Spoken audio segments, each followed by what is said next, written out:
Eso lo tenemos a Alfredo Blanco, economista de nuestra provincia, ¿sí? De la capital provincial, ex decano de la Facultad de Ciencias Económicas, decíamos, de la Universidad Nacional de Córdoba. Alfredo, ¿cómo va? Buenas noches. ¿Qué tal? ¿Cómo les va? Buenas noches. Muchas gracias por estar allí.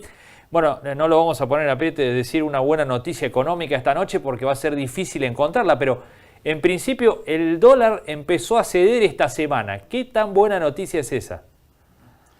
Es una buena noticia en el sentido que, eh, por lo menos desde el punto de vista del mercado cambiario, digamos, refleja una situación un poco más tranquila, lo cual no quiere decir, obviamente, que se haya solucionado el problema, ¿no? Yo creo que hace algunos días conversábamos de que esto era el reflejo de otro tipo de desequilibrios y centralmente de un problema de desconfianza muy grande.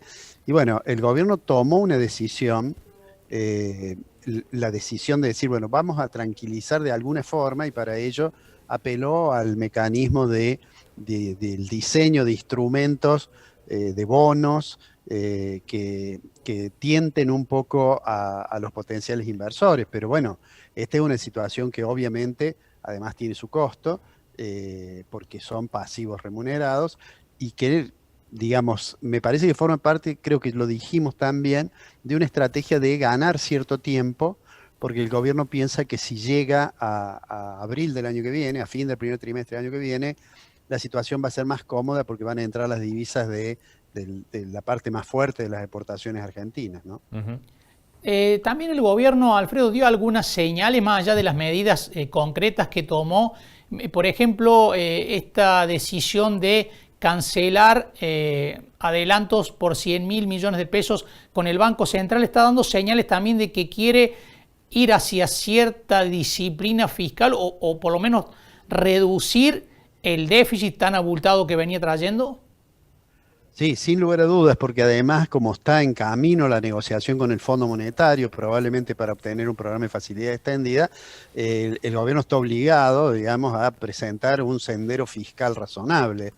Y cosa que no va a ser sencilla porque el gasto público es difícil de reducir y porque aumentar impuestos va a tener resistencia porque hay una presión fiscal alta, pero concretamente este mes que cerramos, la asistencia del Banco Central, digamos por primera vez no resulta necesaria y hay una política contractiva en ese sentido de la cantidad de dinero.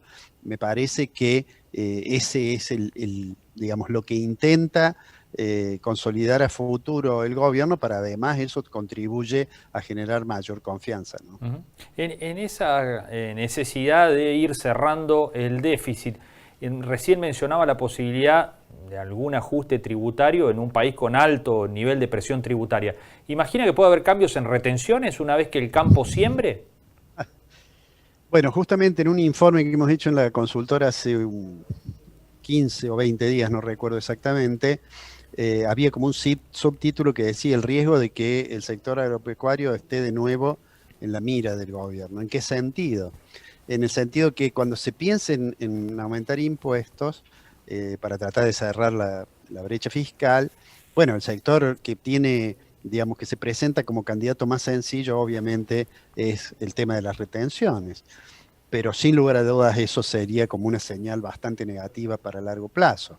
Uno debería al revés esperar que el gobierno intente en el primer trimestre del año que viene ofrecer alguna reducción de retenciones más significativa que lo que hizo hace algunas semanas, que sea capaz digamos, de tentar a que el productor venda más rápido, que se liquide, que se exporte y se liquide más rápido, pero es probable que el gobierno se vea enfrentado a la necesidad de decir, bueno, ¿de dónde obtengo más recursos si no quiero financiar todo el déficit con emisión monetaria, ¿no es cierto? Ujú. ¿Y por qué? Bueno, porque ese aumento de la cantidad de dinero le juega en contra también el mercado cambiario, le genera inconvenientes seguramente desde el punto de vista de la inflación, etcétera. Pero existe, potencialmente existe ese, me parece a mí, ese riesgo que en algún momento se vea tentado el gobierno, como también se pueden ver tentados los gobiernos provinciales, ¿no? Ujú. En este contexto, Alfredo, ¿estamos en un recalentamiento inflacionario? ¿Se están dando las condiciones?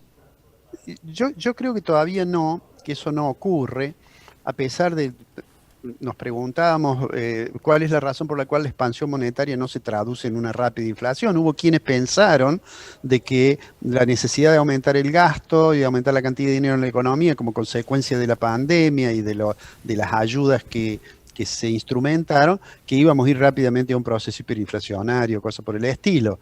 En realidad eso no ocurre básicamente porque la economía está con un nivel de actividad muy caído.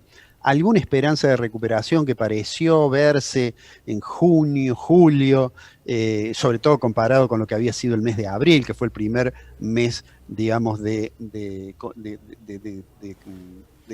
cuarentena muy severo. Pero sin embargo los datos, cuando uno mira los últimos datos, está claro que esa recuperación no se está verificando aún. Y sin embargo, sí hay puntualmente en algunos sectores, obviamente hay sectores que están más afectados que otros, pero en algunos sectores donde se advierten otro tipo de problemas, como son los problemas de que es problemático conseguir algunos productos. Eso ocurre en algún sector, por ejemplo, en la construcción. Y eso, digamos, lo que está reflejando es que la preocupación que tienen los productores que pueden regular, digamos, algo el mercado, porque, bueno, existe obviamente el riesgo que cuando se salga definitivamente de esta situación de confinamiento de las actividades, existe obviamente el riesgo de que resurjan las presiones inflacionarias. Y yo creo que el gobierno tiene claro eso y está pensando cómo va a hacer para distintas medidas, desde precios cuidados hasta una política monetaria un poco más restrictiva. Alfredo, recién mencionaba la palabra confianza, que se habla tanto de confianza cuando se observa la turbulencia económica. ¿De qué se habla cuando se habla de confianza? De la necesidad de confianza. Bueno, digamos, uno puede dar un ejemplo sencillo. Cualquier decisión que se tome en economía tiene una dimensión que es la dimensión tiempo. Es decir, quien invierte no se fija en cuánto ganó el año pasado, se fija cuánto sería lo que va a ganar en el futuro. Entonces compara el costo de la inversión con el valor presente, digamos, de los ingresos futuros. Pero bueno, el futuro es esencialmente incertidumbre. Y cuando hay mucha turbulencia, entonces ese cálculo hace que digamos que el que tiene que invertir o el que tiene que comprar algo difiera la decisión, ¿no? Los ingleses suelen decir wait and see, espere y vea. Y bueno, eso afecta sin lugar a dudas el funcionamiento de la economía, porque en la medida en que no hay inversiones o en la medida en que hay, digamos, mucha incertidumbre sobre el futuro, se retraen las decisiones económicas y eso afecta el comportamiento macroeconómico, sin lugar a dudas. Alfredo, muchísimas gracias, como siempre, por este contacto con Entre Líneas. No, al contrario, muchas gracias a ustedes, que tengan buenas noches. Igualmente, gracias. Bueno, Alfredo Blanco, economista cordobés, siempre siendo muy claro, ¿no? Sí.